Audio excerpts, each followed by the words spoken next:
National identity, whether purposefully or not, is an element included in most literature of any genre or time period.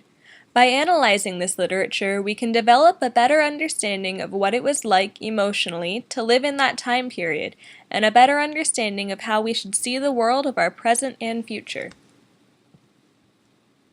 The following is an analysis of A Portrait of the Artist as a Young Man by James Joyce from this angle. A Portrait of the Artist as a Young Man by James Joyce is a semi-autobiographical work by the master author through the eyes of the growing Stephen Dedalus. Throughout his life, he is exposed to political elements to do with Irish nationalism from every side of his family. His father's political opinions, his aunt's devoutly Catholic ones, and his mother's ambivalence. These thoughts, coupled with religion, are forced to him until young Stephen eventually matures and begins to decide his own life path. This novel was written during the modernist movement in British literature. James Joyce was himself an Irishman, and he chose to focus primarily on the conflict over Ireland's separation from the UK at this time, and whether or not it should rejoin the rest of Britain. Ireland's dominant Catholic population supported separation due to differences between its own philosophies and those of the Anglican Church in particular, while most Protestants preferred to join with Britain instead. The ending result was the split between what is now known as the Republic of Ireland, which represents the Catholic opinion, and Northern Ireland, a part of the UK, which contains a high concentration of Protestants. Stephen Dedalus is raised Catholic, and from a young age he is exposed to the senseless political battles around him. He is not allowed to be friends with his neighbor girl, Eileen, whose company he enjoys because she is Protestant, and his aunt in particular drives her nationalistic opinions into him. He is taught to be devout without truly understanding what that means.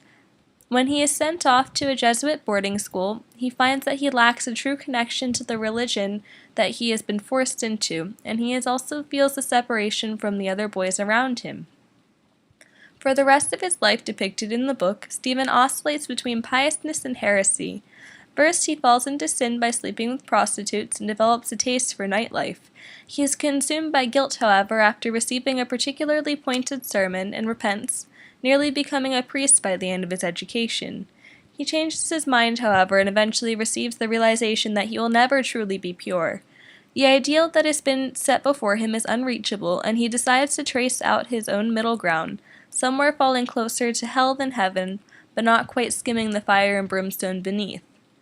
Much of this connection to a middle ground lies in the richness of the name Stephen Dedalus. Stephen was stoned to death in the name of religion, and Dedalus was the labyrinth maker, who fashioned wings so that he and his son could escape imprisonment.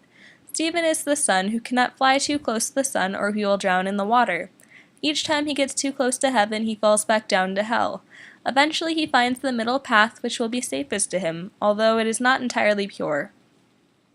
Stephen's middle path is atheism, and an ambivalent tendency towards joining with the rest of the UK. This defies many of the people around him who raised him and who taught him the values that he is supposed to follow. He sides with an intellectual and an aesthetic life of poetry and art, and finds that he has a more mature understanding of the world around him than any of his peers. All in all, A Portrait of the Artist as a Young Man, James Joyce strives to represent his opinion that a person has control over his or her own destiny, and he or she should take it. He understands that there will long be conflict in Ireland and that people will blindly take sides, but he also wishes the reader to understand that the difference between Catholics and Protestants is not far, and that conflict is sometimes rooted mostly in habit and preconceived notions that display a group of people in one light or another. Joyce sees Ireland and the rest of the UK as a land of conflicts, on the verge of great change, and urges the reader to choose his or her own destiny to follow.